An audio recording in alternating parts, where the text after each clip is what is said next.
Students, ये chapter number 5 है मेरे पास, स्टेट्स ऑफ मैटर, और इसमें जो ये पोर्शन है दैट इज़ द लिक्विड। तो इसका क्वेश्चन नंबर 4 जो यहाँ से स्टार्ट करें उससे पहले कि तीनों क्वेश्चन जो उसकी वीडियो अपलोड हो चुकी है उसको वहाँ से चेक कर लीजिएगा। क्वेश्चन नंबर 4 में इसने आपसे सवाल किया है कि हाइड्रोजन बॉन्डिंग जो है वाटर में वो क्या होती है, किस तरीके से होती है, और इसके साथ साथ आपको इनॉर्मलस बिहेवियर वाटर का जो है वो भी बताना है। तो उस क्वेश्चन को जो है स्टार्ट करते हैं। पेज नंबर 106 पर आ जाएंगे आप। सबसे पहले हाइड्रोजन बॉन्डिंग की हेडिंग डालेंगे, यहाँ से लिखना स्टार्ट करेंगे इन सर्टेन मॉलिक्यूल्स, और यहाँ से लेके देखिए ये जो सेकंड पैराग्राफ पे डॉटेड लाइंस हैं यहाँ तक मार्क करेंगे और उसके बाद ये वाली डायग्राम बनाएंगे। अब इसमें समझ लीजिए हाइड्रोजन बॉन्डिंग होती क्या चीज़ है। होता कुछ यूँ है कि आपको पता है कि जो वाटर है इसमें दो ही चीज़ें मौजूद होती हैं, एक होता है ऑक्सीजन और दूसरा होता है हाइड्रोजन। ऑक्सीजन जो है ये इलेक्ट्रोनेगेटिव एलिमेंट होता है, तो इसीलिए इसके ऊपर पार्शियल नेगेटिव चार्ज आता है, जबकि हाइड्रोजन जो है वो पॉजिटिव पार्शियल जो है वो रखता है। तब होता क्या है कि ये जो पार्शियल पॉजिटिव है और जो पार्शियल नेगेटिव है इनके बीच में एक किस्म की अट्रैक्शंस प्रोड्यूस हो जाती हैं। तो एक वाटर मॉलिक्यूल का जो ऑक्सीजन है वो दूसरे वाटर मॉलिक्यूल के हाइड्रोजन के साथ एक डॉटेड लाइन में बॉन्डिंग फॉर्म कर देता है। इस तरह की जो बॉन्डिंग है इससे हाइड्रोजन बॉन्डिंग कहा जाता है। ठीक है। अच्छा, अब इसने क्वेश्चन नंबर, इसी क्वेश्चन के जो दूसरे पार्ट है इसमें ये सवाल किया था आपसे कि जो इनॉर्मलस बिहेवियर है वाटर का वो किस वजह से होता है। तो इसका रीज़न भी है कि ये हाइड्रोजन बॉन्डिंग की वजह से ही होता है, लेकिन अब इसका इम्पैक्ट क्या होता है इसके लिए आपको फ़ौरन नेक्स्ट पेज पर मूव करना पड़ेगा, और बाकी पार्ट में वहाँ से मार्क कराऊंगी। पेज नंबर 108 पर आप सीधा मूव करेंगे। यहाँ पर देखिएगा इनॉर्मलस बिहेवियर ऑफ वाटर, इसको सबसे पहले आप मार्क करेंगे। यहाँ से लेके यहाँ तक ये वाली डायग्राम जो है ये बनेगी आपकी, और उसके बाद दोबारा आप यहाँ से लेके यहाँ तक मार्क करेंगे। यानी टोटल 2 पैराग्राफ हैं और साथ में एक डायग्राम है, ये आपको बनानी है। ठीक है। अब इसको समझ लीजिए होता क्या है। होता कुछ यूँ है स्टूडेंट्स की जो हाइड्रोजन बॉन्डिंग है वाटर में, इसकी वजह से एक अनयूजुअल बिहेवियर जो है वो वाटर में पाया जाता है। इसमें होता क्या है कि जैसे ही डेंसिटी वाटर की 4 डिग्री सेंटीग्रेड के करीब पहुँचती है तो ये डेंसिटी वाटर मॉलिक्यूल्स में हाई एनर्जी की होती है। समझ लीजिए कि इससे ज़्यादा डेंसिटी इसकी नहीं होती वाटर की। अब इस डेंसिटी से ऊपर अगर आप टेम्परेचर करते हैं तो होता क्या है कि जो वाटर के मॉलिक्यूल हैं इनमें जो हाइड्रोजन बॉन्डिंग है ये टेम्पोररी हो जाती है। टेम्पोररी का मतलब होता है बनती है, उसके बाद फिर ब्रेक डाउन हो जाती है, फिर दोबारा से रिफॉर्म होती है, मगर कोई कांस्टेंट रेशियो नहीं रहता। इसी वजह से जब 4 डिग्री सेंटीग्रेड से टेम्परेचर आप बढ़ा देते हो तो हाइड्रोजन बॉन्डिंग जो है ये स्लाइटली वीक हो जाती है।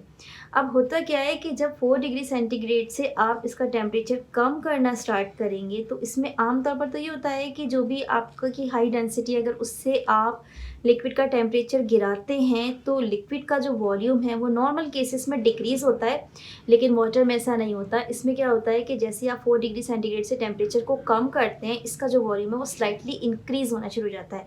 इसकी वजह भी हाइड्रोजन बॉन्डिंग होती है।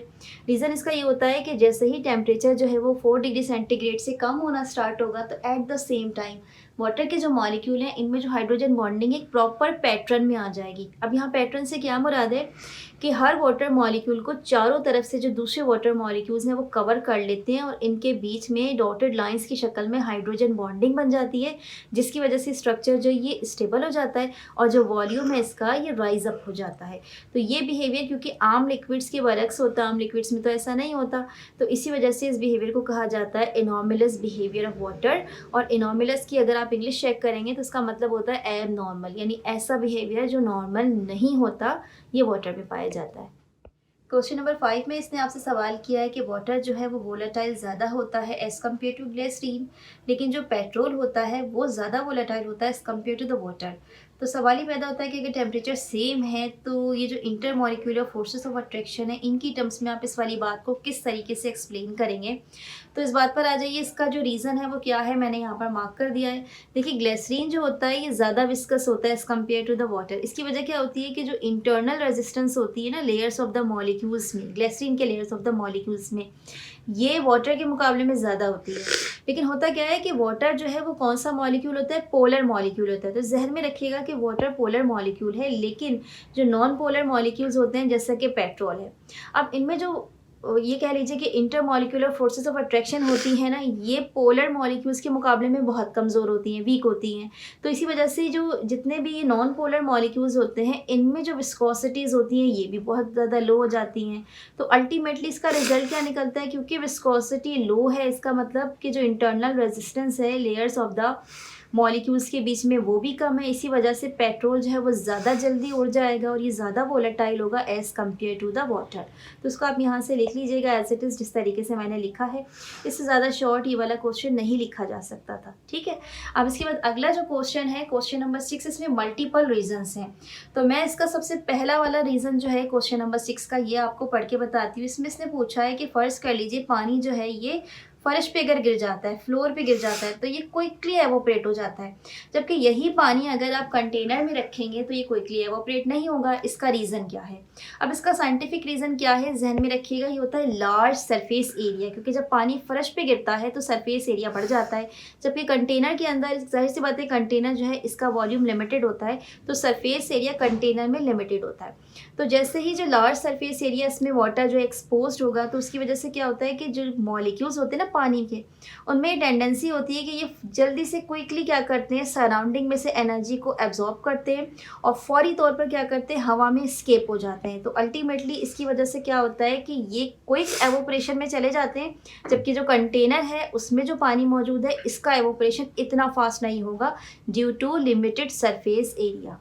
अब क्वेश्चन नंबर 2 जो है इस रीज़न का, वो आपसे क्या पूछता है, ये कहता है कि फ़र्ज़ कर लीजिए कि लिक्विड का जो ड्रॉप होता है जब भी फॉल होता है यानी ऊपर से नीचे गिरता है तो इसकी जो शेप होती है, जो इसकी ज्योमेट्री होती है स्फेरिकल होती है। इसका रीज़न क्या है, ज़रा ध्यान से समझिएगा इसको। देखिए ये जो टेयर ड्रॉप कहलाता है या इसको स्फेरिकल ज्योमेट्री आप कह लें, इसका रीज़न क्या होता है कि फॉर एग्जांपल टैप जो है ये आपने बंद कर दिया, ठीक है। अब टैप में 2 किस्म के प्रेशर जो है इस वक्त आपको फेस होंगे। एक तो सरफेस की मॉलिक्यूल जो बिल्कुल टैप के साथ चिपके हुए होंगे और दूसरे वो मॉलिक्यूल्स जो टैप के अंदर मौजूद होते हैं, ठीक है। तो अब ये जो अंदर के मॉलिक्यूल्स हैं और जो बाहर की सरफेस के मॉलिक्यूल्स हैं, इनके बीच में क्या होता है, किस्म की फोर्स डेवलप हो जाती है जिसे कहा जाता है ये कोहेसिव फोर्सेस हैं। तो अब ये कोहेसिव फोर्स क्या करती हैं, जो सरफेस की मॉलिक्यूल हैं ये पुल करना शुरू कर देते हैं जो अंदर वाले मॉलिक्यूल्स हैं जो इंटीरियर साइड पर होते हैं टैप के, उसको। तो एज अ रिजल्ट क्या होता है कि जो सरफेस एरिया होता है ना टैप वाले मॉलिक्यूल्स का, वो थोड़ा सा रिड्यूस होने लगता है, जबकि बाहर वाले जो उसको पुल कर रहे होते हैं उनकी जो ज्योमेट्री है उसमें भी थोड़ी सी चेंजेस आ जाती हैं। तो इसी वजह से जो ड्रॉप पानी का गिरता है वो इन फोर्सेस ऑफ अट्रैक्शन की वजह से, जिसके लिए मैंने टर्म यूज़ की कोहेसिव फोर्स, इसकी जो ज्योमेट्री होती है इसको आप कहते हैं कि ये टेयर शेप है जिस तरह आंसू होता है, या फिर इसको आप कहते हैं कि ये स्फेरिकल ज्योमेट्री है, ठीक है। अब आप अपने अगला रीज़न जो है इसकी तरफ आ जाइए। अगला रीज़न जो इसमें ये कह रहा है कि एवोपरेशन जो है वो एक कूलिंग प्रोसेस है। तो स्टूडेंट ध्यान में रखिएगा, एवोपरेशन जो है एक्चुअल में एक एंडोथर्मिक प्रोसेस होता है। तो एंडोथर्मिक प्रोसेस जब भी कहीं पर भी प्रोसेस्ड होता है तो ये क्या करता है, सराउंडिंग में से एनर्जी एब्जॉर्ब करता है, जिसकी वजह से ये खुद क्या हो जाता है, ठंडा होने लगता है। तो इसी वजह से हम कहते हैं कि एवोपरेशन क्योंकि एक एंडोथर्मिक प्रोसेस है तो ये कूलिंग प्रोसेस भी है। अब आप इसको मार्क कहाँ करेंगे, ये मैं आपको बुक पे शो करा देती हूँ। पेज नंबर 111 पर आप आ जाओगे, सीधा यहाँ से मार्क करेंगे evaporation is an endothermic process से लेकर लिक्विड फॉल्स, जहाँ तक मैंने यहाँ ब्लू पेन से मार्क किया हुआ है यही इस रीज़न का प्रॉपर आंसर है। इसको यहाँ से आप देख लेंगे, ठीक है। अब मैं बढ़ रही हूँ अपने अगले रीज़न की तरफ। तो ये जो अगला रीज़न है ये आपसे पूछता है कि क्या वजह है कि जब बॉइलिंग पॉइंट पर कोई भी मॉलिक्यूल आ जाता है या कोई भी लिक्विड आ जाता है तो उसके बाद टेम्परेचर बढ़ाने के बावजूद उसका जो टेम्परेचर है ये कांस्टेंट हो जाता है। यानी फॉर एग्जांपल इसको इस तरह समझ लीजिए कि वाटर जब वो 100 डिग्री सेंटीग्रेड पर बॉयल हो जाता है, तब अगर आप मुस्तकिल कॉन्स्टेंटली उसको हीट सप्लाई कर रहे हैं नीचे कंटेनर में, इसके बावजूद जो 100 डिग्री सेंटीग्रेड पर आकर फिक्स हो गया, ये मजीद नहीं बढ़ेगा। इसका रीज़न क्या होता है, ठीक है। तो इसका रीज़न क्या होता है स्टूडेंट्स, ध्यान में रखिएगा कि जो बॉइलिंग पॉइंट है ये वो टेम्परेचर होता है जिसमें किसी भी लिक्विड का वेपर प्रेशर इक्वल हो जाता है एटमॉस्फेरिक प्रेशर के। तो एक मरतबा जब कोई सा भी लिक्विड जो है वो एटमॉस्फेरिक प्रेशर जो है एक्वायर कर लेता है अपने प्रेशर के अकॉर्डिंग्स में, तो अब वहाँ पर वो आके कांस्टेंट हो जाता है, उससे ज़्यादा वो बढ़ता नहीं है। इसी वजह से आप मज़ीद भी टेम्परेचर सप्लाई करते रहेंगे तब भी ये जो लिक्विड है इसका टेम्परेचर मज़ीद नहीं बढ़ेगा। ये मैंने आपके लिए यहाँ लिख दिया था, इसको देख लीजिएगा। Because boiling point is the temperature at which vapour pressure of a liquid become equal to the atmospheric pressure. Once both pressure becomes equal the temperature of the liquid becomes constant even after heat supplied, ठीक है। अगला reason यानी कि reason number 5 आपसे पूछा है कि mercury has its meniscus upward, यानी कि मरकरी जो है इसका मेनिस्कस अपवर्ड क्यों होता है। तो एक बात ध्यान में रखिएगा कि मरकरी जो है ये एक ऐसा सब्सटेंस होता है इसमें थोड़ी सी कह लीजिए कि विस्कोसिटी होती है, गाढ़ा होता है वाटर के मुकाबले में, तो इसमें स्ट्रॉन्ग अट्रैक्टिव फोर्सेस होती हैं between molecules of the mercury. तो होता क्या है कि अब यहाँ पे मरकरी दो किस्म के फोर्सेस जो है इसको फेस करेगा। एक तो एक मरकरी के मॉलिक्यूल से दूसरे मरकरी के मॉलिक्यूल से तक, यानी कि मॉलिक्यूल टू मॉलिक्यूल का जो इंटरमॉलिक्यूलर फोर्स ऑफ अट्रैक्शन है ये उसको फेस कर रहा है। दूसरी चीज़ क्या करता है ये कि जो मरकरी के मॉलिक्यूल्स हैं इनका जिस कंटेनर में भी आपने इसको रखा हुआ है उनकी वॉल के साथ भी एक प्रेशर एक्सर्ट होता है। तो यहाँ पे जो दो फोर्सेस हैं या दो प्रेशर्स हैं, ये समझ लीजिए कि इसमें एक डिफरेंस सा आ जाता है, जिसकी वजह से मरकरी जब आपको दिखता है तो इसमें जो मेनिस्कस होता है ये कैसा होता है, कॉन्वेक्स मेनिस्कस होता है। अगला रीज़न है आपके पास रीज़न नंबर 6 में कि liquids can not be compressed as gases too. तो इसकी बहुत सादा सी वजह होती है कि लिक्विड्स के जो मॉलिक्यूल होते हैं इनमें गैस के मॉलिक्यूल्स के मुकाबले में जो इंटर मॉलिक्यूलर डिस्टेंस होता है वो थोड़ा सा कह लीजिए कि कम होता है। गैस में ज़्यादा होता है, लिक्विड्स में कम होगा। तो जब इनमें ज़ाहिर सी बात है कि जो डिस्टेंस है वो कम होगा, तो उसी की वजह से जब आप इस पर प्रेशर अप्लाई करेंगे तो गैस जो है वो ज़्यादा कंप्रेस हो जाती है, जबकि लिक्विड्स क्योंकि मॉलिक्यूल्स के बीच में डिस्टेंस कम होता है तो ये कम कंप्रेस होती है। ठीक है, ये मैंने पूरा यहाँ पे राइट कर दिया है। Molecules of gases are far away from each other when pressure is applied gas can be compressed but liquid molecules are comparatively close with each other, so by applying pressure liquid can not be compressed as gases.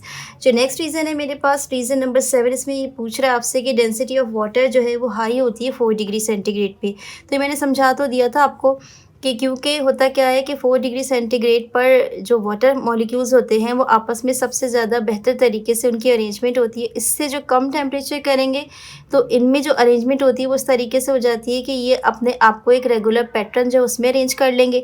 जबकि 4 degree centigrade से above जो temperature होता है इसमें इनकी जो hydrogen bonding होती है वो बार बार फॉर्म होती रहती है, फिर ब्रेक डाउन होती है, फिर रीफॉर्म होती है। तो ये प्रोसेस जो है वो चलता रहता है। इसका मतलब क्या हुआ कि ये जो मैक्सिमम डेंसिटी होती है ना 4 डिग्री सेंटीग्रेड वाटर मॉलिक्यूल्स की, इसकी वजह होती है हाइड्रोजन बॉन्डिंग। अब बुक में आप इस चीज़ को कहाँ से मार्क करेंगे ये मैं आपको दिखा देती हूँ कि रीज़न नंबर 7 जो है इसमें आपने कितना राइट डाउन करना है। पेज नंबर 108 पर आप आ जाओगे, सीधा देखिए यहाँ से मार्क कीजिएगा hydrogen bonding in water leads to some unusual and unique behaviour से लेकर वाटर मॉलिक्यूल्स तक, मतलब यहाँ से लेकर यहाँ तक आपने मार्क करना है। इसमें ये सारी बातें मौजूद हैं कि क्यों इसकी डेंसिटी जो है वो 4 डिग्री सेंटीग्रेड पर हाई होती है। ठीक है, इसको आपने एज इट इज़ यहाँ से लेकर यहाँ तक लिख लेना है। अब हम आते हैं अपने लास्ट रीज़न की तरफ। ये आपको बता देती हूँ मैं कि कहाँ से मिलेगा आपको। रीज़न नंबर 8 में आपसे पूछा जा रहा है कि honey is more viscous than water. इसकी वजह क्या होती है? तो पेज नंबर 113 पर आप आएंगे। इसकी वजह जहन में रखिएगा, मॉलिक्यूलर साइज़ होता है। जितना ज़्यादा लिक्विड या जो भी आपके पास सॉलिड है, अगर उसके मॉलिक्यूलर साइज़ जो है वो ज़्यादा होंगे तो उसकी वजह से क्या होता है कि जो मॉलिक्यूल्स होते हैं उनमें inter molecular forces of attraction भी ज़्यादा होता है। अब इसकी वजह से क्या होता है कि जो फ्रिक्शन होती है ना वो भी ज़्यादा होती है। तो अगर आप लिक्विड के केस को देख रहे हैं तो इसमें फ्रिक्शन इतनी ज़्यादा होती है कि ये जो लिक्विड है इसको फ्लो करने में भी प्रॉब्लम होती है क्योंकि मॉलिक्यूल्स का साइज़ ज़्यादा होता है। अब अगर आप वाटर को देखेंगे तो जो वाटर है इसमें मॉलिक्यूल्स का साइज़ कम होगा, इसी वजह से इन मॉलिक्यूल्स के बीच में फ्रिक्शन जो है वो भी कम होगी। तो होता ये कि वाटर जो है वो आसानी से फ्लो करता है, जबकि जो हनी होता है ये मॉलिक्यूलर साइज़ ज़्यादा होने की वजह से, फ्रिक्शन ज़्यादा होने की वजह से फ़्लो करने में प्रॉब्लम क्रिएट करता है। तो आपने क्या करना है, यहाँ से इसको मार्क करना है liquid of large molecular size से लेके अमंग द मॉलिक्यूल्स तक, यहाँ पर ये एंड हो जाएगा। ठीक है, अगर आप चाहें और आपको ये रीज़न थोड़ा सा बड़ा लग रहा हो तो आप एक लाइन वहाँ से ड्रॉप कर सकते हैं। कैसे? यहाँ से लेके यहाँ तक फ्लो तक लिखेंगे, उसके बाद नीचे आ जाएगा हाई विस्कोसिटी से लेकर मॉलिक्यूल्स तक कर लेंगे। ये इन स्टूडेंट्स के लिए जिनको थोड़ा सा याद करने में प्रॉब्लम होती है और वो सोचते हैं कि एक आध लाइन जो है वो कट डाउन हो जाए तो थोड़ा फ़ायदा हो जाएगा, वरना मेरी सजेशन है कि आप इसको पूरा याद कर लीजिएगा एज इट इज़। ठीक है, तो यहाँ पर आपके जो रीजंस हैं ये कंप्लीट हो जाते हैं। इंशाअल्लाह ताला अगली वीडियो में आपको डिस्क्रिप्टिव क्वेश्चन आंसर्स और उसके साथ साथ जो सेल्फ असेसमेंट है वो भी सॉल्व करना सिखाएंगे।